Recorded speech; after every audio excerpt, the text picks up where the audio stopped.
근심에는 두 가지 종류가 있습니다.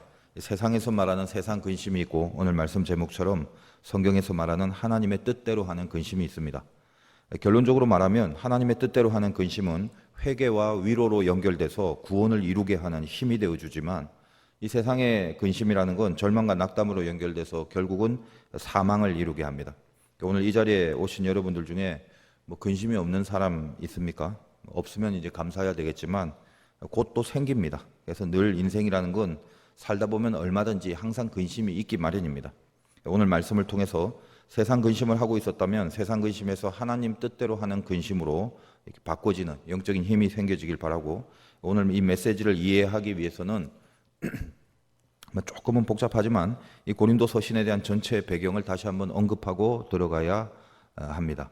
이 본문 중에 등장하는 디도라는 사람이 있는데 앞으로 계속 자주 나와요. 그래서 이 배경을 이해해야지 이 디도라는 사람이 왜 이렇게 자주 언급되는가, 그리고 오늘 본문에 왜 이 디도라는 이름이 있는가, 이런 걸 이제 읽으면서 가능하거든요. 고린도 후서가 이렇게 만만하게 이렇게 쉬운 건 아닙니다. 그래서 완전히 제가 이 핵심만 요약할 테니까 좀 더 깊은 배경을 알고 싶은 사람은 알아서 학습을 하시기 바래요. 자, 고린도 교회, 바울이 개척한 교회입니다. 다 알고 있습니다. 교회를 세우기 위해는 이 고린도 교회라는 것이 영적인 환경이나 그 지역적인 조건이 매우 불리한 곳이었지만 하나님이 주시는 그 은혜 가운데 우상이 만연한 이 항구 도시 한가운데 주님의 십자가가 세워진 셈입니다. 그리고 나서 이 바울이 이 고린도 교회를 세우고 목회를 하다가 이제 에베소에 가 있었는데 떨어져 있었죠. 고린도 교회의 소식이 들려올 것 아닙니까? 근데 어떤 소식이 들려오냐면 이 고린도 교회 교인들의 신앙생활이 상당히 신통찮다라는 그런 보고를 받습니다. 내부적으로 우리가 늘 고린도서를 다루었다시피 내부적인 분열이 일어나고 막 당파가 나누어지고, 그리고 우상의 원리가 한껏 침투해 들어오고, 그리고 거짓 교사들이 들어와서 바울을 계속 공격하고, 그리고 교인들을 막 거짓말로 부추기고 선동해서 바울이 주는 복음마저도 왜곡시키는 그런 죄악들을 저지르고 있다는 말을 듣습니다. 그래서 이제 우리가 앞에서 이미 다루었던 고린도전서 있죠. 그래서 바울이 이 고린도전서 이 서신을 써서 우리가 익숙하게 알고는 디모데라는 사람을 통해서 전달하게 합니다. 그때는 우체국 없었어요. 택배 이런 거 없습니다. 그래서 이제 디모데가 고린도전서를 들고 가는데 결과가 이게 영 아니올시다라는 거죠. 바울의 그 서신이 전혀 은혜로 먹혀 들어가지 않고 그 서신을 전달해 주는 디모데조차도 막 대적을 하는 그런 분위기 속에서 바울의 마음이 상당히 무너지고 있었습니다.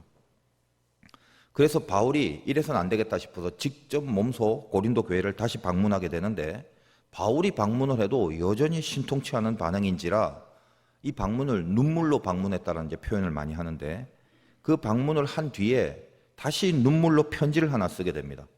그 편지는 구체적으로 어떤 내용인지 전해 내려오고 있지는 않습니다만 이 편지가 별명이 눈물의 편지 이런 이름으로 알려져 오고는 있습니다.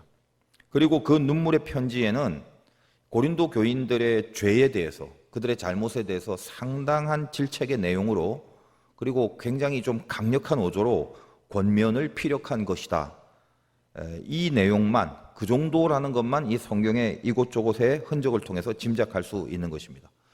그러면 이 눈물의 편지는 우리 성경에는 없습니다만, 또 전해지진 않습니다만, 이 눈물의 편지는 이번에는 디도라는 사람을 통해서 고린도 교회에 전달하게 됩니다.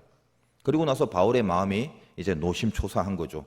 과연 고린도 교회 교인들의 이 반응이 어떨지, 이 눈물의 편지를 받아 읽고 그들에게 나타난 반응이 어떻게 되는지 그것을 주목하고 막 신경 쓰고 있는데, 그 반응은 어떻게 알게 되겠습니까? 편지를 갖고 간 디도가 그 반응을 보고 바울에게 얘기를 해야 되겠죠. 그래서 그 편지를 전달한 디도를 만나기 위해서 드로아라는 곳에서 만나기로 약속을 합니다.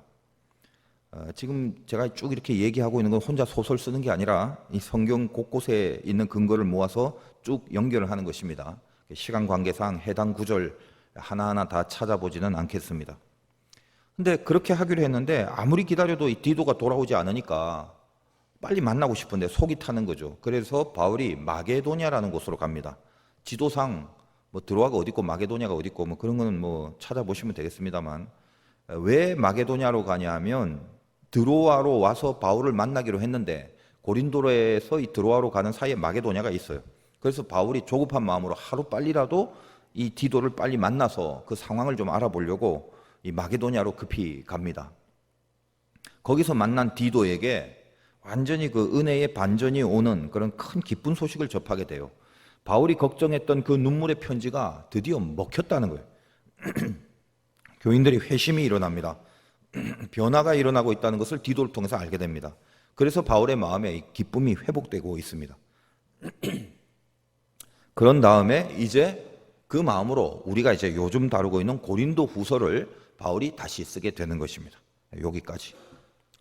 그래서 오늘 본문 5절 다시 한번 보겠습니다. 7장 5절. 우리가 마게도냐에 이르렀을 때에도, 이제 이해되시겠죠? 우리가, 즉 바울이 마게도냐에 이르렀을 때에도 우리 육체가 편하지 못하였고 사방으로 환난을 당하여 밖으로는 다툼이요 안으로는 두려움이었노라. 바울이 이 디도를 만나기까지 마음이 상당히 쪼려 있겠죠. 편하지 못했다는 것입니다. 자, 밖으로는 다툼이고, 이게 무슨 말입니까? 고린도 교회에서 일어나는 그 외부적 갈등, 분열 그런 거 말하고, 안으로는 자기 마음이 두렵답니다. 당연하겠죠. 바울 스스로의 내면에 두려움이 있을 것 아니겠습니까? 왜냐하면 디도를 통해서 보낸 그 편지가 상당히 강력하다는 거예요. 굉장한 질책도 들어가 있고, 그러다 보니까 과연 이 고린도 교회 교인들의 수준이 이런 바울의 권면을 이렇게 읽고 듣고 과연 하나님의 은혜로 역사할 건지, 아니면 고린도 교인들이 그 편지를 읽고 오히려 더 분노하고 대들고 막 그럴지 마음이 두렵다는 것입니다. 그러고 있는데 디도를 만나게 되었다는 거죠. 그래서 연이어서 6절, 7절 보겠습니다. 그러나 낙심한 자들을 위로하시는 하나님이 디도가 옴으로 우리를 위로하셨으니 그가 온 것뿐만 아니요 오직 그가 너희에게서 받은 그 위로로 위로하고 너희의 사모함과 애통함과 나를 위하여 열심 있는 것을 우리에게 보고함으로 나를 더욱 기쁘게 하였느니라. 그렇게 돼 있죠. 디도에게 어떤 소식을 들었다고요? 고린도 교인들이 회심이 일어났습니다. 그들이 바울 선생님의 편지를 읽고 은혜를 받았습니다. 그거죠. 그러니까 디도가 그들에게 위로를 받은 거예요. 디도도 쫄아서 갔겠죠. 그러나 고린도 교회 교인들의 회심이 디도를 위로하고, 그래서 그들이 어떻게 됐다고? 하나님을 오늘 본문에 사모하고, 너희의 사모함과 하나님이 이를 사모하게 됐고, 그 다음에 애통함이 일어났죠. 지금까지 잘못한 것에 대하여 애통함이 일어나고, 그리고 나를 위하여 열심히 있는 것을, 다시 바울을 향하는, 바울을 사모하는 열심이 생기게 된 것을 알게 돼서 기쁨이 생겨졌다. 그 말입니다. 그래서 연이어서 8절 9절을 다시 봅니다. 그러므로 내가 편지로 너희를 근심하게 한 것을 후회하였으나 지금은 후회하지 아니함은 그 편지가 너희로 잠시만 근심하게 한 줄을 알미라. 내가 지금 기뻐함은 너희로 근심하게 한 까닭이 아니요 도리어 너희가 근심함으로 회개함에 이른 까닭이라. 너희가 하나님의 뜻대로 근심하게 된 것은 우리에게서 아무 해도 받지 않게 하려 함이라. 그래서 처음에는 그 눈물의 편지를 써서 전달한 후에 이 교인들의 반응이 어떨지 근심하고, 혹시 내가 너무 과하게 책망한 게 아닌가, 그런 후회를 처음엔 했지만 지금 소식을 들어보니까 지금은 후회하지 않는다. 너무 기쁘더라는 거예요. 왜요? 근심을 시켜놓은 게 기쁜 게 아니라 그 근심이 하나님의 뜻대로 하는 근심으로 작용이 돼서 회개에 이르게 한 게, 이게 얼마나 기쁜지, 바울이 그 교회에 해를 끼친 게 아니라 은혜를 끼친 것임을 확인하고 기쁨이 생겼다는 고백을 하는 것입니다. 그래서 바로 이 점에서 하나님의 뜻대로 하는 근심에 대한 개념이 이제부터 나오게 됩니다. 우리의 근심은 그게 어떤 종류의 근심이든지 간에 하나님의 뜻대로 하는 근심이기만 한다면 어떤 영적인 능력으로 분명히 나타날 것인데, 이 하나님 뜻대로 하는 근심이 그럼 과연 뭔가라는 것을 이제 이후의 내용을 갖고 살펴보겠습니다. 결론적으로 두 가지죠. 아까 처음에 말씀드렸다시피 이 하나님 뜻대로 하는 근심이라는 것은 회개와 위로로 연결돼서 구원에 이르게 한다. 이게 오늘 본문의 말씀입니다. 하나씩 보겠습니다. 첫째로 회개와 연결되어 구원을 이루게 한다라는 거예요. 10절 보겠습니다. 하나님의 뜻대로 하는 근심은 후회할 것이 없는 구원에 이르게 하는 회개를 이루는 것이요 세상 근심은 사망을 이루는 것이니라. 자, 세상 근심과 하나님 안에서의 근심의 차이가 뭡니까? 여러분, 세상 근심하고 있으면 안 돼요. 하나님 뜻대로 하는 근심이 돼야 되겠죠. 근데 이 두 가지 근심에도 종류가 있습니다. 차이가 뭐냐 이거. 세상 근심이라는 것은 처음부터 끝까지 자기 안에서만 해법을 찾는 그런 작업을 하는 게 세상 근심입니다. 그럼 근심이란 게 뭐예요? 이미 어떤 자기 한계 때문에 생겨진 게 근심이잖아요. 성경식 표현에 의하면 염려한들 키가 한 자나 더하랴. 키가 작다고 근심하면 키가 커지냐 이 말이죠. 키가 작은 건 이미 자기 한계입니다. 그래서 근심이 생겼단 말이에요. 근데 그 한계를 해결하려고 여전히 키 작은 자기를 바꾸진 않은 채 키 작은 것 자체를 해결하려고, 키 작은 자기가 바뀌어지지 않는데 키 작은 것을 해결하려고 하니까 해법이 되지 않죠. 키 작은 것이 문제가 아니라 키가 작아서 인생이 망할 것 같다고 판단해버리는 그 생각이 문제거든요. 제가 저번에도 말씀드렸다시피 키 작으면 돈 떨어졌을 때 제일 먼저 죽을 수 있다는 그 은혜를 생각하지 못하고 있죠. 여러분, 돈이 없어서 근심이죠. 근데 돈 없는 게 문제가 아니라 돈이 없어서 인생이 망할 것 같다고 생각하는 그 생각이 문제라니까요. 그러다 보니 생각을 바꾸려고 하는 생각을 못하는 거죠. 이게 세상 근심이에요. 누군가가 너무 미워서 막 얼굴도 보기 싫어지고 그 사람과 뭘 함께 한다는 게 근심으로 다가올 수도 있습니다. 인간관계의 근심. 그래서 뭘 해결하려고 집중합니까? 대부분 저 인간 언제 바뀌나 그거잖아요. 그 사람을 미워하는 나 자신은 여전히 그대로 내버려 두는 거예요. 그리고 그 자기를, 변하지 않는 자기를 기준으로 그 미움이라는 근심을 해결하려고 하면 답이 안 나오는 거죠. 여러분의 근심이 세상 근심인지 하나님 뜻대로 하는 하나님 안에서 근심인지 잘 한번 살펴보세요. 세상 근심은 절대로 자기를 바꾸지 않고 하는 근심입니다. 그럼 반대로 하나님의 뜻대로 하는 근심은 뭐냐? 다시 10절. 하나님의 뜻대로 하는 근심은 후회할 것이 없는 구원에 이르게 하는 회개를 이루는 것이다. 그런데 세상 근심은 사망을 이루는 것이다. 하나님 안에서의 근심은 회개를 불러낸다는 특징이 있다는 것입니다. 여러분이 만약에 근심하고 있는 게 하나님 뜻대로의 근심으로 바뀌어지면요, 뭐가 나온다? 회개라는 게 나온다는 것입니다. 이 회개라는 게 주님 잘못했습니다, 용서해 주세요, 다시는 안 그럴게요, 이게 회개인데 원래 헬라어로 메타노에라는 말이 뭐냐면, 메타란 말이, 이 메타는 넘어 있다 말입니다. 그래서 뭐 예를 들면 어려운 용어지만 메타피직스 그러면 형이상학 이렇게 되거든요. 넘어 있는 겁니다. 메타. 그리고 노에오라는 말은 안다, 생각한다, 인식한다 그 말이에요. 그래서 회개라는 건 메타노에오, 생각을 넘는다는 말이에요. 다시 말해요, 생각을 바꾸는 게 회개라는 겁니다. 여러분이 어떤 죄를 저지른다고 칩시다. 그리고 그걸 계속 저지르고 있어요. 왜 그거 계속 저지르고 있어요? 만약에 그렇게 하면 안 된다, 내가 이거 계속했다가 내가 죽는다, 절대 다시는 그렇게 안 한다, 그 생각이 안 되는 거죠. 뭐 예를 들면 중독, 술, 담배, 도박, 뭐 인터넷, 뭐 게임, 쇼핑 등등 완전히 중독된 사람은 그것이 맞다고 생각은 안 해요. 뭔가 잘못됐다라고 생각을 해요. 그러나 더 이상 내가 더 했다간 나는 죽는다라는 그 정도로 생각할 정도로 자기 생각을 바꾸지 못하고 있는 거예요. 거짓말하고 남 비방하는 그게 습관인 사람들 보세요. 자기 입으로 나오는 그런 거짓, 남 비방하는 거, 저주하는 거, 그거 내가 다시 그랬다간 내가 죽는다, 그런 생각을 안 하죠. 자기가 그러고 있는 사람이라는 것, 내가 지금 남을 비방하고 저주하고 못된 말을 하는 그런 사람이라는 것을 한 번도 생각을 안 하고 살아가는 거거든요. 생각이 바뀌지 않아요. 메타노에오, 근본적인 회개가 안 되는 것입니다. 내 생각을 안 바꾼 채로 그것을 해결하려고 하면 그건 세상 근심이죠. 하나님 안에서의 근심이 아니라는 것입니다. 여러분의 근심이 있을 때 하나님의 뜻대로 하는 근심으로 바꿔야 됩니다. 어떻게 해야 돼요? 하나님을 생각 안에 집어넣는 거죠. 그 작업을 한번 해보세요. 쉬운 것 같아도 안 하면 끝까지 못하는 거예요. 예를 들면 성경에서 유다와 베드로 두 개 한번 봅시다. 둘 다 죄를 지었어요. 근심이 가득합니다. 둘 다. 유다라고 죄 짓고 막 희희낙낙하고 그러지 않았어요. 유다도 양심이 찔리고 가슴이 아플 거예요. 스승 팔아먹은 죄, 그거 얼마나 찔리겠어요. 베드로는 수제자죠. 근데 주님을 3번이나 부인합니다. 베드로도 얼마나 근심이 됐겠어요. 근데 유다는 뭐예요? 세상 근심만 한 거죠. 그러니까 뭐다? 자기 회개. 메타노에오가 없어요. 자기 회개가 없고 자기 안에서만 근심을 했죠.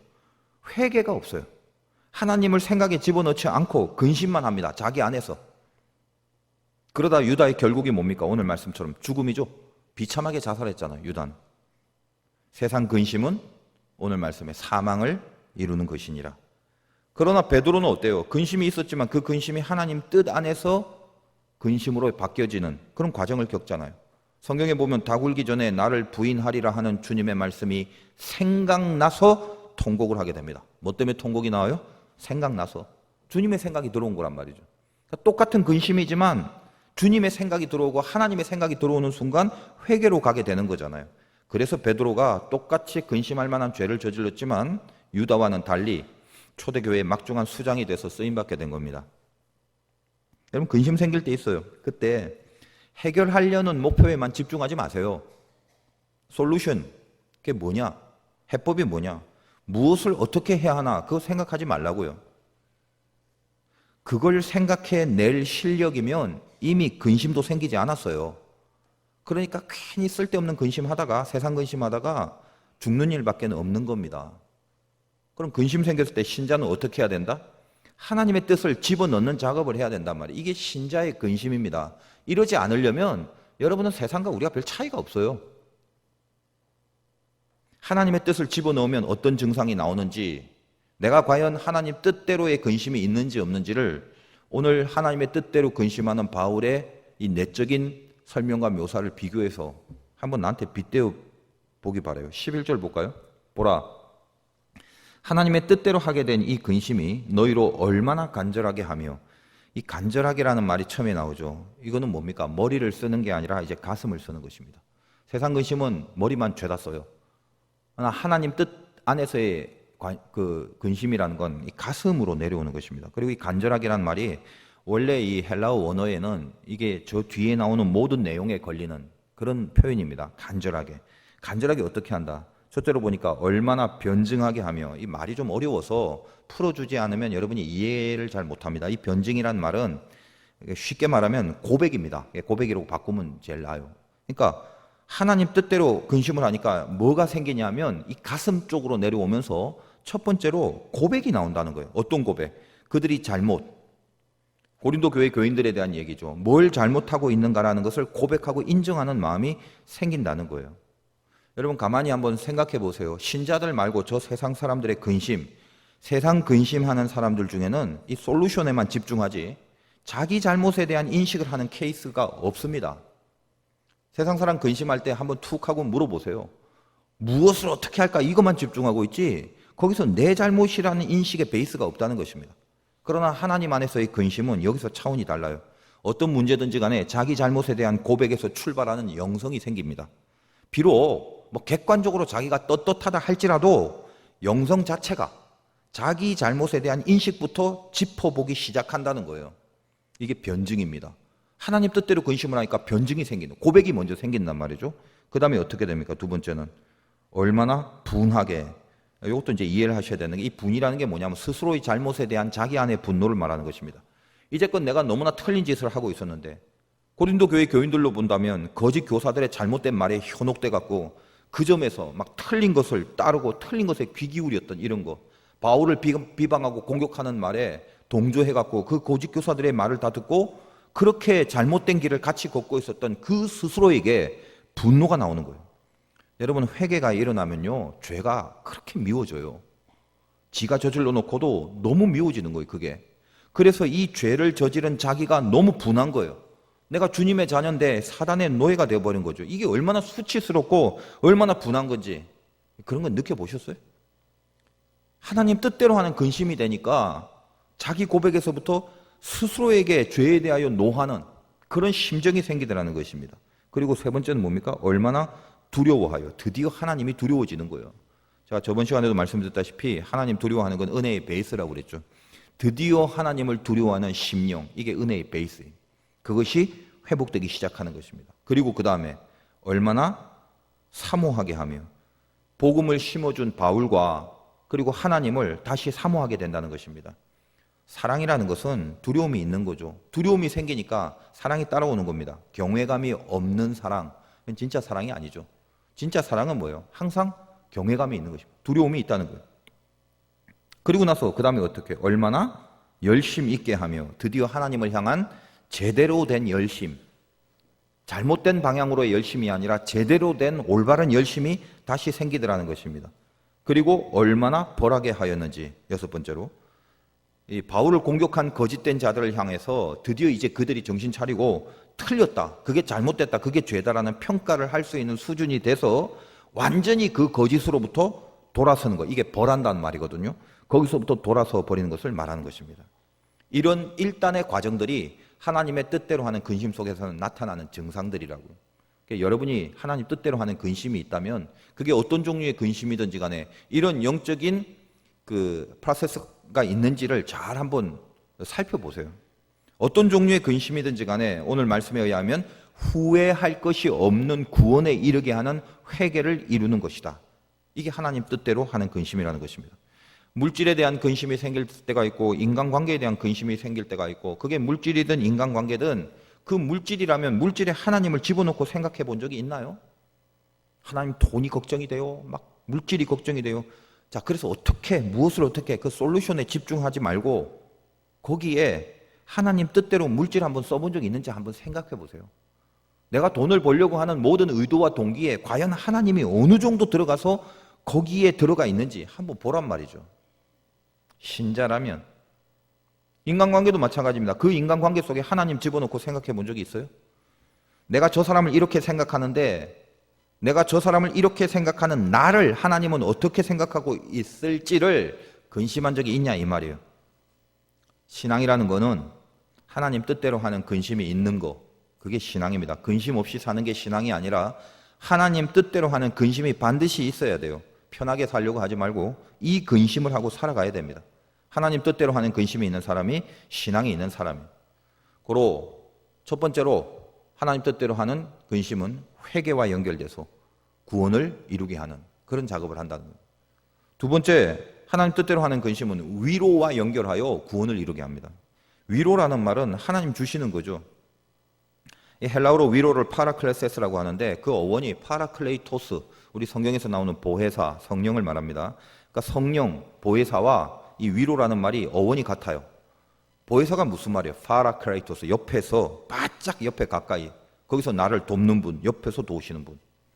여러분의 근심이 하나님 안에서의 근심이 될 때 하나님의 즉각적인 위로가 임하게 됩니다. 세상 근심은 아니에요.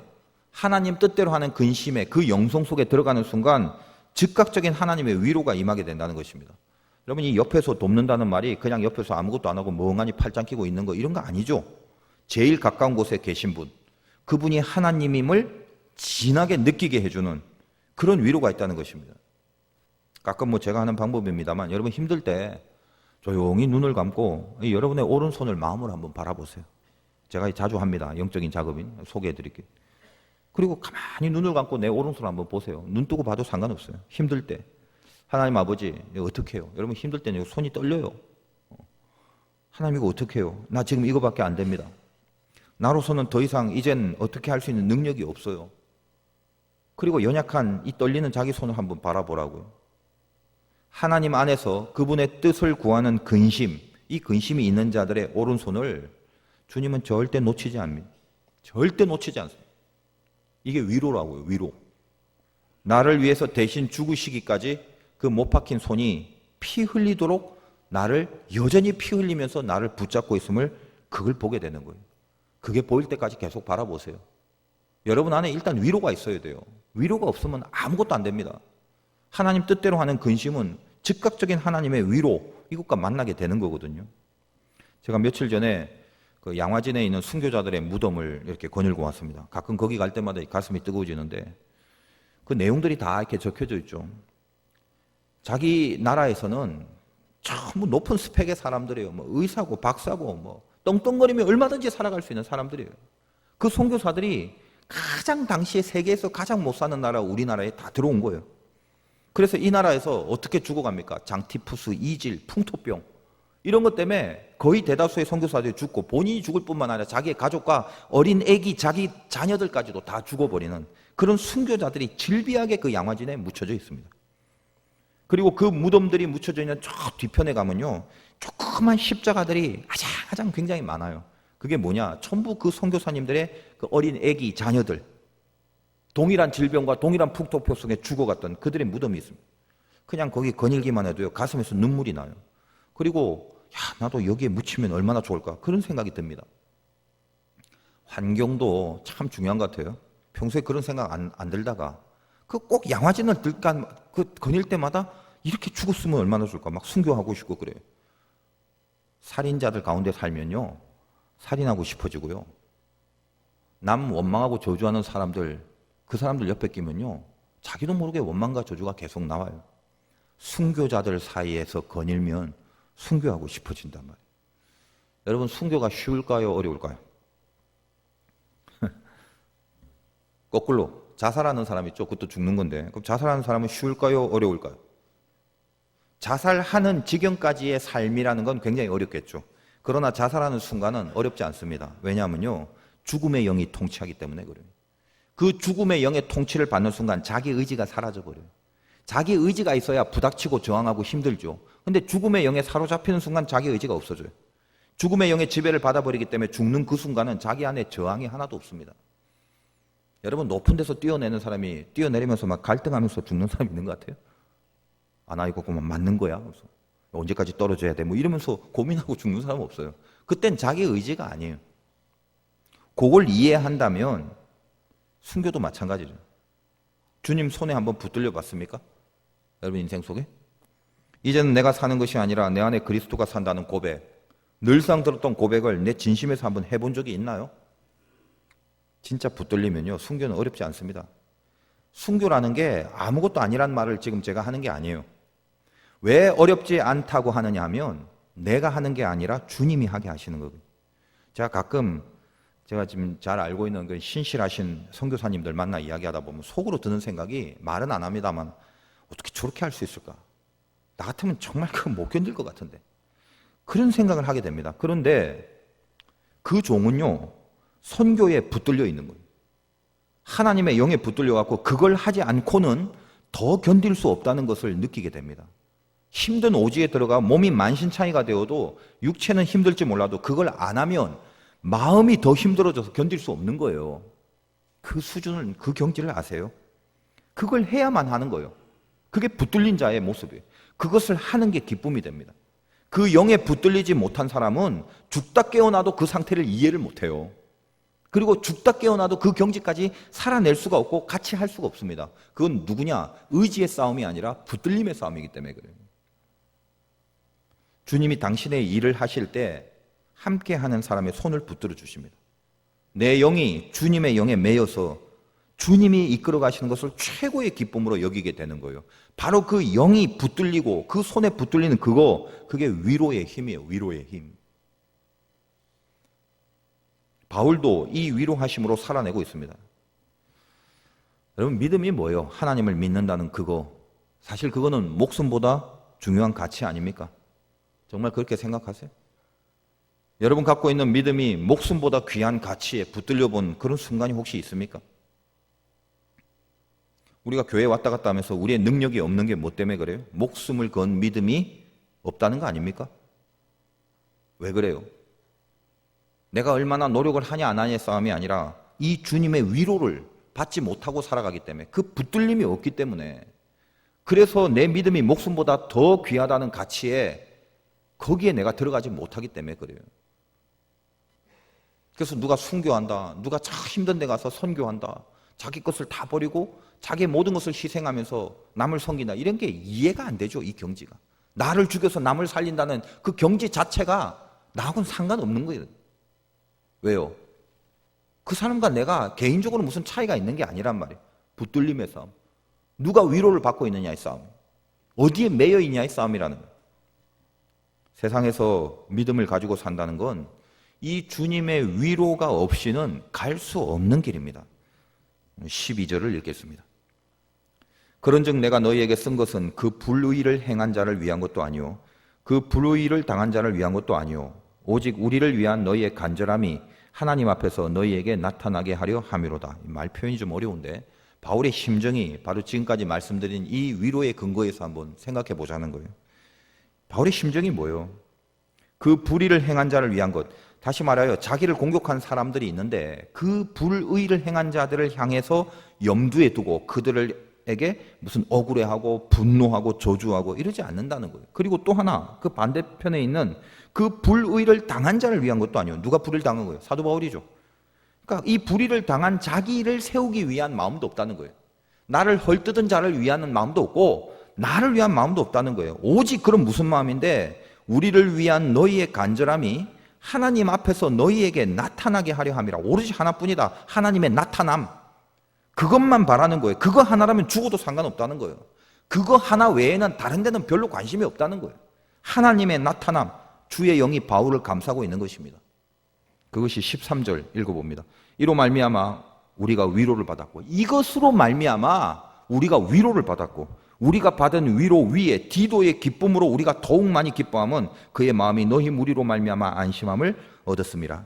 이게 위로입니다. 하나님이 나타나게 되고 그렇게 하시는 하나님이 옆에서 손을 붙들고 있는 그 손을 붙들고 있는 그 자체, 그것이 기쁨이죠.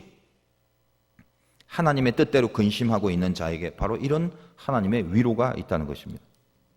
여러분이 하나님의 위로를 받게 되면 하나님 뜻대로 하는 근심 가운데 하나님의 위로가 우리에게 오면요, 하나님의 위로가 우리에게 주는 궁극의 열매가 뭐냐 하면 위로의 열매는 결국 믿음이라는 걸 알게 돼요. 14절 보겠습니다. 내가 그에게 너희를 위하여 자랑한 것이 있더라도 부끄럽지 아니하니 우리가 너희에게 이른 말이 다 참된 것 같이 디도 앞에서 우리가 자랑한 것도 참되게 되었도다. 이 말을 이해를 하셔야 돼요. 디도를 보내면서 지금 뭐라고 합니까, 바울이? 내가 그에게 너희를 위하여 자랑한 것이 있더라도 부끄럽지 아니하니. 누가 누굴 자랑한 거예요, 지금?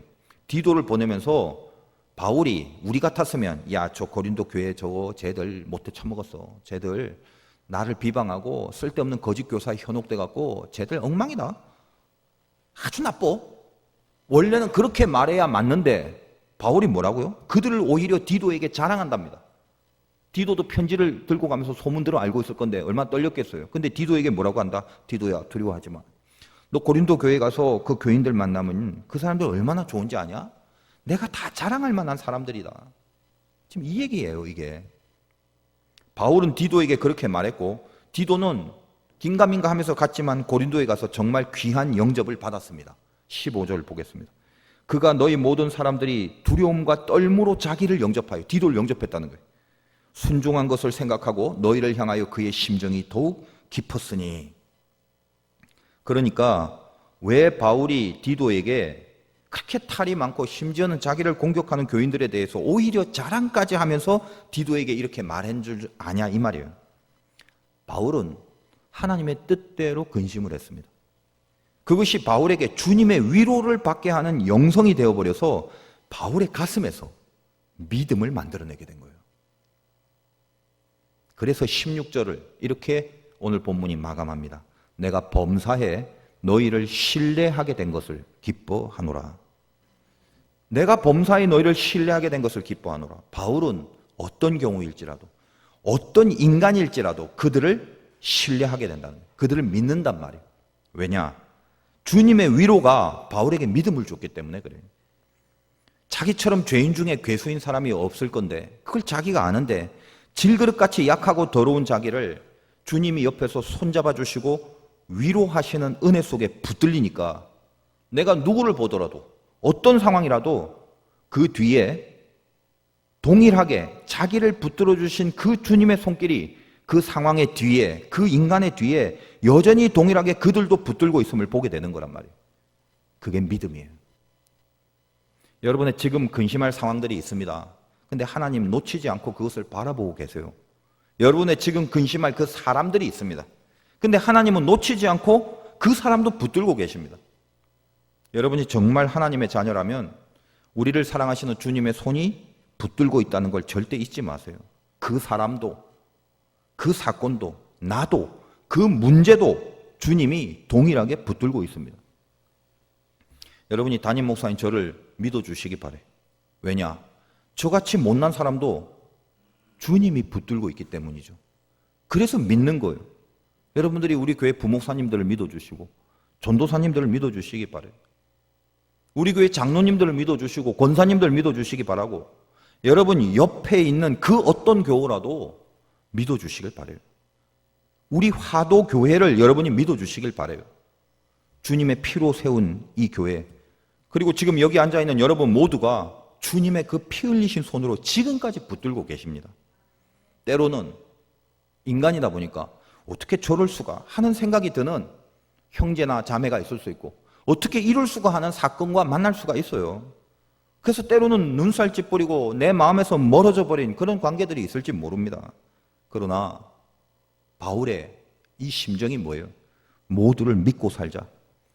바울이 자기를 공격하는 고린도 교인들을 믿었듯이 하나님의 위로가 우리 모두에게 있는데 그 사람을, 그 사건을 우리는 모르지만 지극히 높고 깊으신 주님의 손이 여전히 그 사람과 그 사건을 끌고 가고 있다는 걸 잊지 말자는 거예요. 그래서 우리에게 믿음이 있는 거예요. 세상 근심을 하고 있을 때는 누구나 동일합니다. 세상 근심만 하고 있을 때는요, 늘 한계만 바라봅니다. 한계에 갇혀서 그걸 넘어서지 못해요. 목사님, 저도 마찬가지예요. 세상 근심을 하게 되면요, 한계만 봅니다. 교단의 한계, 교회의 한계, 사람의 한계, 지역의 한계, 내 능력과 내 실력의 한계. 그러나 하나님 뜻대로 근심을 하게 되면 주님의 위로가 오면서 그 한계를 뛰어넘게 이끄신다는 말이에요. 내가 하는 게 아니라 내 손을 피 흘리며 붙들고 계신 주님이 하시는 것임을 보게 되고 알게 되는 것입니다. 근심은 한계를 보게 하지만 위로는 한계를 넘게 하십니다. 그래서 기쁘다 이거예요. 바울식 표현으로 말하면 내가 범사에 너희를 신뢰하게 된 것을 기뻐하노라. 걱정하지 마십시오. 여러분, 세상 근심하지 마세요. 주님이 괜찮다고 말씀하십니다. 내가 너 붙들고 있다. 잊지 마라. 네가 자꾸 내 손을 놓으려고 해서 내가 못 박히고 피 흘리며 그 피 흘린 손으로 네 손을 잡고 있다. 이거는 네가 쉽게 치워버릴 수 있는 손이 아니야. 오늘 주님의 이 뜨거운 위로가 우리에게 강력한 믿음을 주셔서 세상 근심의 모든 한계를 뛰어넘게 되는 승리가 있으시길 주님의 이름으로 축원드립니다.